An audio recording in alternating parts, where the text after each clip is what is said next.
voulais que tu reviennes sur la partie enseignement, parce que on va parler plus tard de la partie industrie, en fait, de vente, qui fait partie aussi de l'enseignement, d'ailleurs, de ce que tu fais. Tu étais en 2004 arrivé à TSP, tu commences à enseigner, tu disais, c'est moi qui vais mal le traduire, l'interface entre l'émetteur et la circulation de l'information. Je peux dire ça quelque chose comme ça ? Ouais. La sensibilisation à ça ? Alors, c'est presque trop poussé ça. En fait, alors j'arrive en 2002 et en fait, les cours vont être sur la... donc il y a un cours système, c'est-à-dire quelles sont les hypothèses qui sont faites par les concepteurs de machines et du logiciel qui anime la machine, dont il faut avoir conscience pour exploiter au mieux les machines. Je vais te donner un exemple. En fait, les informations à l'intérieur d'une machine sont structurées par ce qu'on appelle la mémoire, et structurée en pages de 4096 octets en général. Et si par exemple tu écris un programme qui va balayer ta mémoire dans l'ordre des pages, en fait ton programme va être très performant. Oui. Et par contre, si tu le balayes dans un ordre totalement différent des pages, eh ben oui, c'est ce qu'on craignait. Tu laisses-le ouvert. Et ben à ce moment-là, tu vas perdre énormément en performance et ça va être presque un facteur 10 à 15. Et en plus, si tu ne travailles plus en mémoire vive, mais tu débordes sur ce qu'on appelle le swap, le disque, et ben à ce moment-là, tu vas perdre jusqu'à un facteur 50, voire 200 en performance. Et donc, c'est dire aux étudiants, vous êtes face à des monstres de puissance, sauf que ces monstres de puissance ont des hypothèses de travail, et si vous vous écartez de ces hypothèses de travail, en fait, sans le savoir, vos performances vont dégénérer. Et donc, c'est leur apprendre tout ça. Oui, c'est ce que je te disais en préparant, c'est que le goût du jeu, tu as décrit la façon dont ils étaient des amateurs, fait ignorer, c'est toute la vertu de t'interroger et de t'écouter, c'est exactement. Toute l'architecture, toute l'infrastructure qui est en dessous. Et ça va sous-tendre derrière quand dans Gin, en fait, l'un des cours, l'un des premiers cours que reçoivent les étudiants, donc ils apprennent à utiliser un moteur de jeu qui s'appelle Unity. Et en fait, on les laisse faire en main libre. Ils ont un devoir de vacances avant la rentrée où ils font un petit jeu, un shooter. Et puis l'un des premiers cours qu'ils ont, c'est toutes les âneries qu'il faut éviter de faire. Évidemment, ils les ont faites. Mais à la limite, c'est pas grave, ils sont là pour apprendre, quoi. Tu peux donner une idée entre 2004 et 2014, qui était une autre explosion d'ailleurs du débit et du haut débit. Oui. Comment, on va dire un ado, pour faire à peine caricatural, on a dit qu'il jouait sur des consoles. 10 ans plus tard, il joue sur des téléphones. Alors le mobile est en train de monter en puissance. On va pas atteindre les sommets qu'on va atteindre aujourd'hui, mais clairement le mobile entre en concurrence avec le développement console et le développement PC. Et ça se voit, les gens ils sont de plus en plus dans leur... Je te prenais cette date-là parce qu'en plus ça colle à ta biographie, mais 2014 c'est aussi l'explosion du multi-écran en fait. Le très haut débit arrive en France et donc on a un pourcentage ordi, un pourcentage tablette, un pourcentage téléphone qui commence à presque faire un tir. C'est vrai, et puis les gens ne sont plus vraiment sur leur télé, quoi. Ils commencent de plus en plus à délaisser la télé au profit d'autres médias. Ce qui pose question d'ailleurs aux chaînes télé classiques, les TF1, France 2, etc. Le très haut débit qui change ma pratique de joueur et ma pratique, on va dire, de cinéphile. Toi, tu suis ça parce que c'est la base de ton métier, puisque c'est les échanges de flux qui est au cœur de ton métier. Le très haut débit va permettre de nouveaux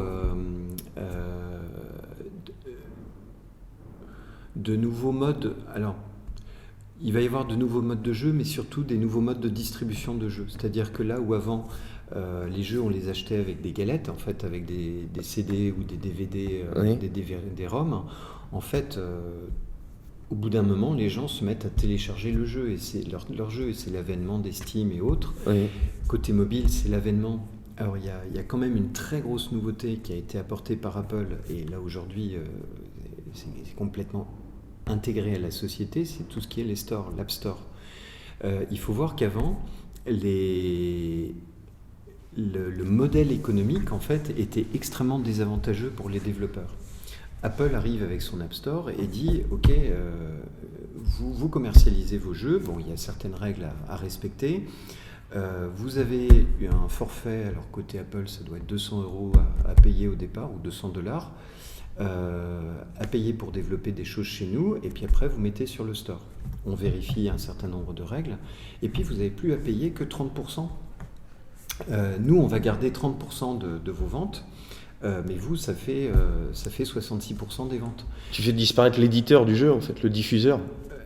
Il y a presque fais, du créateur en fait, à la diffusion. Le marché est extrêmement clair et c'est plus l'opérateur, en fait, l'opérateur téléphonique qui s'en met plein la poche. Oui. Et ça intéresse énormément les développeurs parce que le modèle est très clair et pour les développeurs, c'est une source de revenus qui est très importante. C'est aussi une source de revenus pour Apple. Et c'est pour ça que derrière, quand Google ils arrivent et qu'ils mettent en place le Play Store, et quand Windows, avec le Windows Phone, ils arrivent avec leur propre store, bon, Windows, ils n'ont pas réussi à percer, mais à chaque fois, il y a cette importance du store et l'importance d'avoir un maximum d'applications avec. En plus, ça sera dans la partie suivante. Par contre, les deux choses qui m'intéressent, je te demandais si ce haut débit qui arrive, toi, tu le connais bien avant le grand public ? Ça influe pas. Comment on sait quel type de recherche les industriels font, en fait, quand on est chercheur soi-même ? Tout ça est très secret, en fait, tout ça... Alors, côté... surtout dans le domaine du jeu, il y a une culture du secret qui est assez monstrueuse. Oui. Il y a un éditeur, par exemple, quand je vais voir, quand je vais rendre visite à...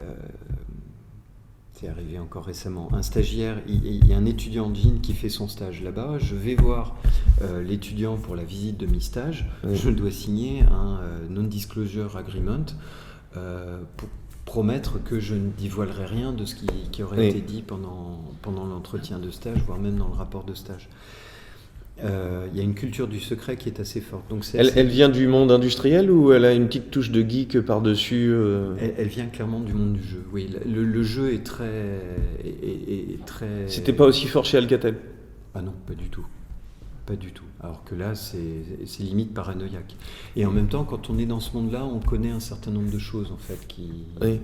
Et ma question, c'était de savoir comment ces transformations techniques lourdes, parce que le très haut débit vont tellement impacter ton travail qu'il vaudrait mieux qu'en tant que professionnel, tu sois au courant 4 ans avant. Non, mais ça va rajouter des choses. Alors, ça va rajouter des choses en termes de...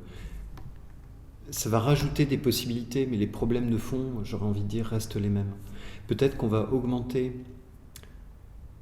Alors, sur le domaine du jeu, c'est pas si vrai que ça. Dans d'autres domaines, comme par exemple tout ce qui est réseaux sociaux, là on va passer à une explosion du volume de personnes qu'il va falloir gérer. En fait, les problèmes là auxquels sont confrontés les jeux, notamment en termes d'utilisateurs, vont rejoindre des problèmes classiques qu'on a dans l'informatique classique, notamment les réseaux sociaux. Mais ça, c'est parce que le jeu est en train de se déplacer aussi. Avant, ce qui était... Sur le jeu multijoueur, ce qui était fondamental, c'était l'expérience du jeu online. Oui, l'aspect pendant le jeu. C'est-à-dire, je fais ma partie de LoL, je tape sur les collègues, etc. Et ça, c'était fondamental. Aujourd'hui, en fait, cette partie-là reste bien sûr importante, mais il y a toute la dimension service qui est extrêmement importante. C'est-à-dire comment je mets en lien des joueurs, comment je fais le classement des joueurs, comment je mets en place des ventes annexes au jeu. De la gratification. De la gratification. Toutes ces fonctions-là qui sont des fonctions annexes au jeu qui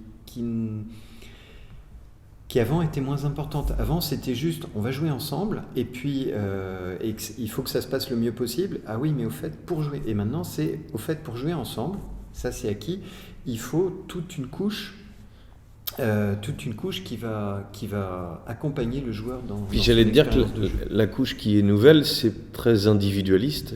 C'est-à-dire qu'avant, on est dans un jeu en collectif, et là, toutes les gratifications que tu décris, c'est plutôt bon pour l'ego du joueur. C'est bon pour l'ego du joueur, c'est bon pour les finances. Ça parle de notre époque, hein. C'est possible. C'est très dédié à... comment dire, on est dans des fonctionnalités qu'on va retrouver dans des systèmes normaux, dans des systèmes d'achat, la Amazon Oui. et autres. Entre 2004 et 2014, deuxième petit aparté, à quoi tu joues?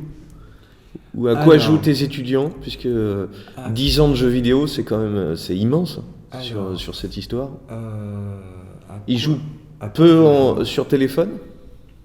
Ou ça commence en 2004 à se développer beaucoup? Je saurais. Non, le mobile, enfin non, les étudiants, je les vois pas beaucoup jouer. Enfin, alors il y a des jeux qui se font. Moi, je joue pas mal sur PC à l'époque. Alors à quoi je joue? Ben oui, à quoi tu joues, Michel? Ah, bonne question. 2004? Non, je cherche 2004-2014. À quel jeu je vais? Zelda? Ah non. Zelda, c'est toutes les époques. Oui, non, pas Zelda. Il y a un jeu, mais alors comment il s'appelle? Warcraft? Non, c'est un jeu de Microsoft qui se passe. Voilà. Un jeu de Microsoft qui se passe dans l'espace. Pas Defender. Mais non, pas Defender. Je saurais plus te dire le titre. Un jeu absolument multijoueur génial. en tout cas? Là, on y a joué en monojoueur. Alors, on y était avec tous les enfants autour du PC. Non, ça a été très chouette. D'ailleurs, on est assez vieux pour dire des choses comme ça sans être ridicule. Je joue à Warcraft, mais en multijoueur sur un DVD en fait. C'est-à-dire, Ouais. je joue pas en ligne, ça paraît complètement fou pour ceux qui jouent à ça aujourd'hui, mais je joue avec une interface qui, comme Dune initialement, qui est un petit jeu, je joue contre deux autres équipes. Ouais. C'est une forme de multijoueur. Oui, Je c'est peux une forme de jouer multijoueur. à deux d'ailleurs Alors, sur le même clavier, Alors à l'époque, on va. mais je suis pas en ligne en fait. D'ailleurs, ça c'est une évolution qui est assez marrante. Le multijoueur, il va y avoir du partage d'écran au début du multijoueur qu'on voit sur console. Il y a des courses de Mario Kart qui se font en Ouais, en split split screen. screen. Il va y avoir des jeux sur PC qui vont autoriser ça, puis quelques jeux en réseau local qui vont se faire. Warcraft, donc tu peux y jouer effectivement en réseau. Les C'est Age la of fin. Empires et tous les jeux dans cette mouvance-là. C'est la fin du jeu d'arcade en fait, qui était de se mesurer à plusieurs sur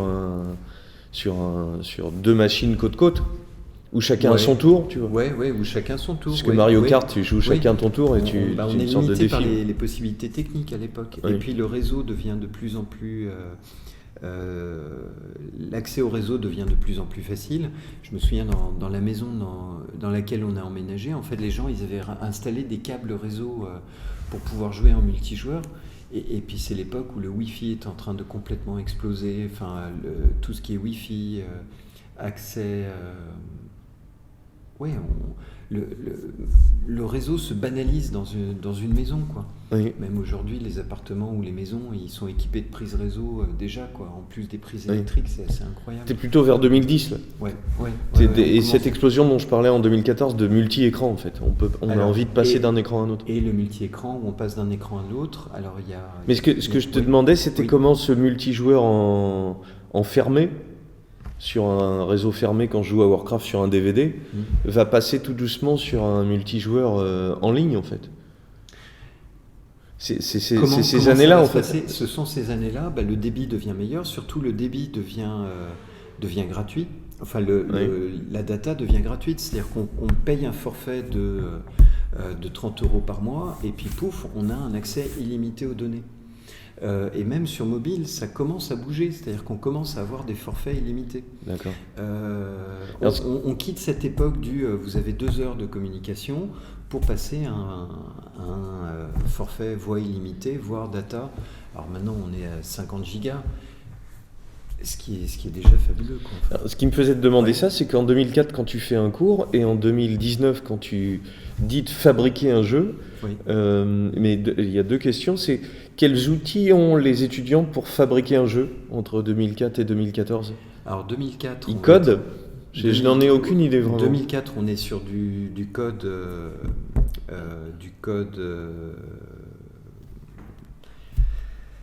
ad hoc. En fait, on a quelquefois quelques bibliothèques qui vont exister, qui vont faciliter la vie, mais on n'a pas... il n'y a pas du tout de moteur de jeu. En général, on va redévelopper from scratch des choses. Alors, il y a les éditeurs, quelquefois, ils développent leur propre techno, ils la gardent jalousement. Oui. Il y a des gens qui développent des bibliothèques qui commencent à la proposer dans le commerce. C'est-à-dire des lignes de code toutes faites pour fabriquer un événement ou un objet ? Voilà. Plutôt que s'emmerder à le faire tout seul. Voilà, des choses qui sont génériques, c'est un peu... Qu'est-ce que je pourrais te donner c'est le comme principe parallèle ? d'un collage, on va dire. Ouais, c'est le principe d'un collage. Au lieu de comme peindre, si tu voulais je construire fais des ta collages. voiture, tu achètes un moteur tout fait, tu le mets dans ta voiture et pouf, ça roule, quoi. Les étudiants que tu vois arriver à TSP, parce que le Gene arrivera un peu plus tard, entre 2004 et 2014, ça va évoluer, ils sont ingénieurs informatiques, donc ils savent coder, ils savent utiliser des machines. Il y a des attendus, j'imagine, qui possèdent. En tout cas, côté Télécom Sud Paris, il y a des gens qui vont partir vers le réseau, il y a des gens qui vont partir plutôt vers une activité de conseil, puis des gens qui sont passionnés de développement informatique, qui vont qui vont suivre des enseignements dans ce domaine.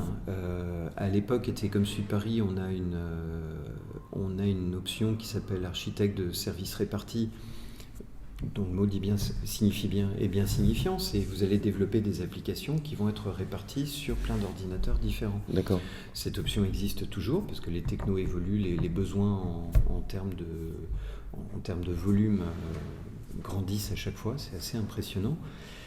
Et parmi les étudiants qui vont suivre cette option-là, il y en a certains qui clairement disent « Moi, je suis passionné par le jeu vidéo et je voudrais travailler dans ce domaine-là. Oui. » Et bon, on n'a rien pour répondre à leur envie spécifiquement, mais en se formant à l'informatique, oui.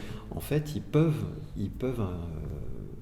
se faire embaucher dans cette industrie sans aucun problème. Dans ton travail dans l'école, tu parles du fait de donner un cours sur le jeu vidéo jusqu'à aujourd'hui, qui est une option. Qui est une option. On a l'impression, vu de l'extérieur, que je suis innocent, mais vous êtes presque en retard pour proposer quelque chose comme ça. Qu'est-ce qui existe en France si on veut faire du jeu vidéo ? Plutôt des écoles privées ? Alors, il existe plutôt des écoles privées. Depuis longtemps ? Oui, elles vont... Oui, je pense que oui. Là, je ne saurais pas te dire quand est-ce qu'elles ont été créées, mais oui, il existe un certain nombre d'écoles privées qui s'intéressent au marché. En fait, j'aurais envie de dire, alors ça amène à la création de l'option. L'un des trucs, quand je faisais mon cours là, de 3 heures sur le jeu vidéo, en fait, je commençais mon cours en disant... attention, on est sur un phénomène industriel très important. Oui. C'est-à-dire qu'on est passé d'une industrie qui était quand même loin derrière l'industrie du cinéma, l'industrie de la musique, l'industrie du livre, à une industrie qui est devant toutes les autres, en fait, oui. Voire devant la somme de toutes les autres, parce qu'il y a un business monstrueux. Mais c'est peu connu en France, tu veux dire, en 2004 ? On ne réalise pas les volumes d'affaires. Ça, les gens, je pense, sont un peu trompés par le côté ludique. Oui. C'est-à-dire, c'est amusant. C'est pas sérieux. C'est pas sérieux. Ils se rendent pas compte qu'en fait, derrière, c'est une véritable industrie. Je crois bien qu'il est arrivé la même chose au cinéma, d'ailleurs, dans son histoire. Ceux qui travaillent dans ce domaine-là, ils savent l'argent qui est en jeu et l'argent qui va de plus en plus arriver. Mais les gens ne s'en rendent pas compte.